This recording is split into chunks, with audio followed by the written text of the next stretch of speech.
بھارت کے خلاف کامیاب اور تاریخی مارکہ حق کو 1 سال مکمل۔ پاک افواج نے اپنے پیغام میں کہا، مارکہ حق نے قومی اعتماد کو نئی جدت دی، ادارہ جاتی عزم مزید مستحکم کیا اور پاک فضائیہ کی جدید جنگی تیاریاں دنیا پر ثابت کی۔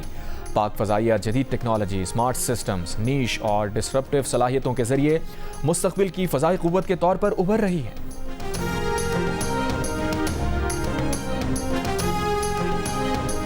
مارکہ حق کا 1 سال مکمل۔ ٹاؤن ہال لاہور میں آتش بازی، شہریوں کی بڑی تعداد نے افواج پاکستان کو خراج تحسین پیش کیا۔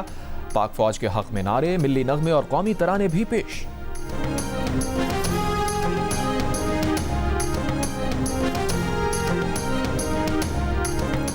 امریکی صدر ڈونلڈ ٹرمپ نے کہا ہے کہ امریکہ اور ایران کے درمیان 24 گھنٹوں میں مثبت مذاکرات ہوئے ہیں۔ ایران امریکہ معاہدے کے امکانات روشن ہیں۔ اگر ایران معاہدے پر راضی نہیں ہوا تو بڑے حملے کیے جائیں گے۔ ایران کو جوہری ہتھیار رکھنے کی اجازت نہیں دے سکتے۔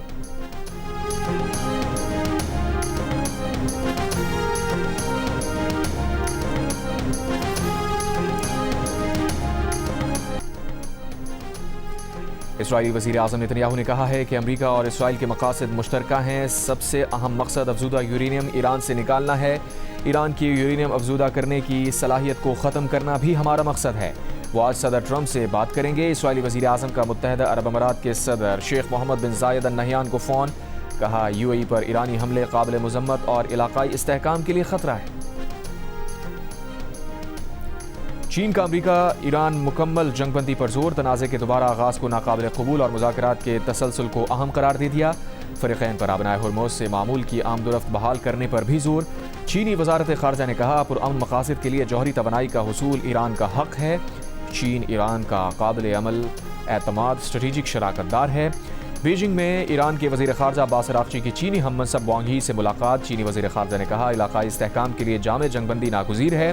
عباس عراقچی نے کہا، علاقائی امن و استحکام کے لیے چین کی 4 نکاتی تجویز کو سراہا ہے۔ امید ہے چین جنگ کے بعد ایک نئے علاقائی ڈھانچے کے قیام کی حمایت کرے گا۔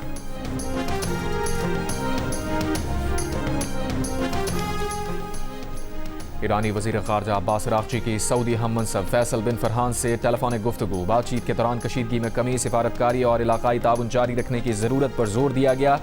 اس سے پہلے ایک بیان میں سعودی وزارت خارجہ کا خطے میں حالیہ فوجی کشیدگی پر اظہار تشویش، فریقین سے کشیدگی کم کرنے اور تحمل سے کام لینے کی اپیل۔ کہا، سعودی عرب پاکستان کی ثالثی اور سفارتی کوششوں کی حمایت کرتا ہے۔ یہ صورتحال نہ خطے اور نہ ہی دنیا کے مفاد میں ہے۔ مسئلے کا ایسا سیاسی حل تلاش کیا جائے جس سے خطے کو مزید کشیدگی اور عدم استحکام سے بچایا جائے۔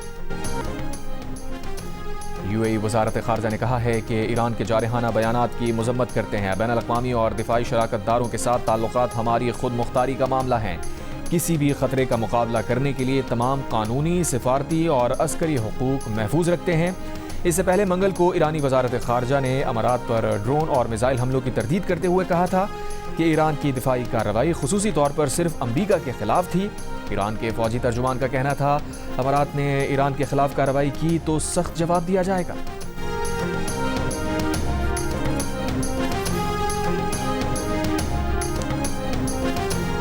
ایران کی قیادت اور امریکہ کی قیادت کا ہم سب شکریہ ادا کرتے ہیں، جنہوں نے پاکستان کی دعوت پر وہ یہاں پر تشریف لائے اور پھر عارضی جنگ بندی پر متفق ہوئے اور ثالثی کے حوالے سے پاکستان کی انہوں نے دعوت قبول کی۔ مجھے پورا یقین ہے کہ انشاءاللہ یہ بات چیت دیر پا امن میں جلد بدلے گی اور اس خطے میں امن قائم ہوگا اور مزید جانیں ضائع نہیں ہوں گی انشاءاللہ۔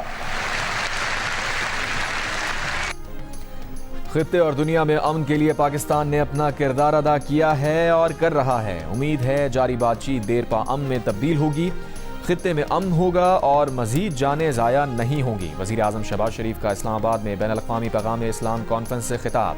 کہا، 1979 کے بعد پہلی مرتبہ ایران اور امریکہ ایک ساتھ بیٹھے۔ سعودی ولی عہد شہزادہ محمد بن سلمان نے امن بات چیت میں بھرپور کردار ادا کیا۔ امن کے لیے پاکستان کا کردار مستقبل میں بھی جاری رہے گا۔ وزیر اعظم کا فیلڈ مارشل سید عاصم منیر اور نائب وزیر اعظم اسحاق ڈار کو بھی خراج تحسین۔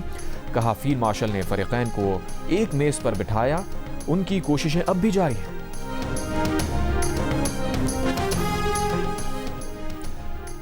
امریکی صدر ٹرمپ کا پاکستان اور دیگر ممالک کی درخواست پر پروجیکٹ فریڈم عارضی طور پر روکنے کا اعلان۔ وزیر اعظم شہباز شریف کا اظہار تشکر، کہا صدر ٹرمپ نے جرأت مندانہ قیادت کا مظاہرہ کرتے ہوئے بروقت پروجیکٹ فریڈم روکنے کا اعلان کیا۔ پاکستان بالخصوص سعودی ولی عہد محمد بن سلمان اور دیگر برادر ممالک کی درخواست پر مثبت فراغ دلانہ رد عمل دیا۔ امید ہے یہ پیش رفت ایک دیرپا معاہدے کی راہ ہموار کرے گی۔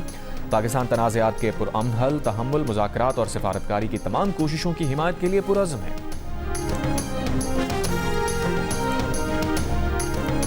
ایران کے اوپر اسرائیل کے اٹیکس ہوتے تھے اور ایران ظاہر ہے کہ جواباً وہ پھر مڈل ایسٹ میں وہ بھی مسلم ممالک ہے وہاں اٹیک کر رہا تھا۔ وہ کہتے تو تھے کہ ہم جو امریکن بیسز ہیں ان کے اوپر اٹیک کر رہے ہیں، لیکن ہم نے یہ بڑا کلیئر کر دیا، جو فری کیمپ تھے ان کو یہ ضرور بتایا کہ پلیز سعودی عربیہ ہمارے لیے نو گو ایریا ہے کہ کوئی بھی اس کی طرف میلی آنکھ بھی اٹھا کے دیکھے، اور ساتھ ہم نے یہ بھی باور کروایا کہ سعودی عربیہ کے لیے ہماری جو پاکستانی ہے وہ اس کی جان بھی حاضر ہے حرمین شریفین کی حرمت کی پاسداری کے لیے۔ ایران پر اسرائیلی حملے ہوتے ہیں، جواب میں ایران مسلم ممالک پر حملے کر رہا تھا۔ وہ کہتے یہ تھے کہ امریکی اڈے ان کا ہدف ہیں۔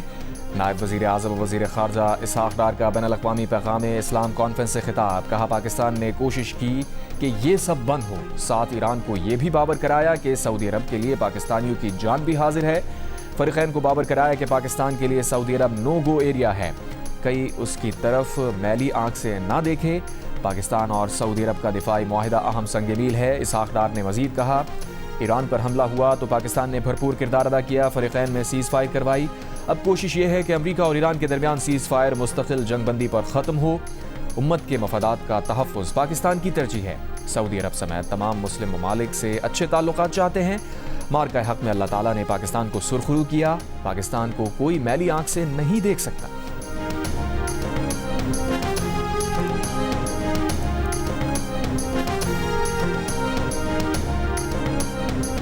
ایران امریکی تجویز کا بھی جائزہ لینے کے بعد پاکستان کو اپنے موقف سے آگاہ کرے گا۔ ترجمان ایرانی وزارت خارجہ اسماعیل وقائی نے کہا ہے کہ مذاکرات کا تصور تنازع حل کرنے کے لیے حقیقی کوشش کا تقاضا کرتا ہے۔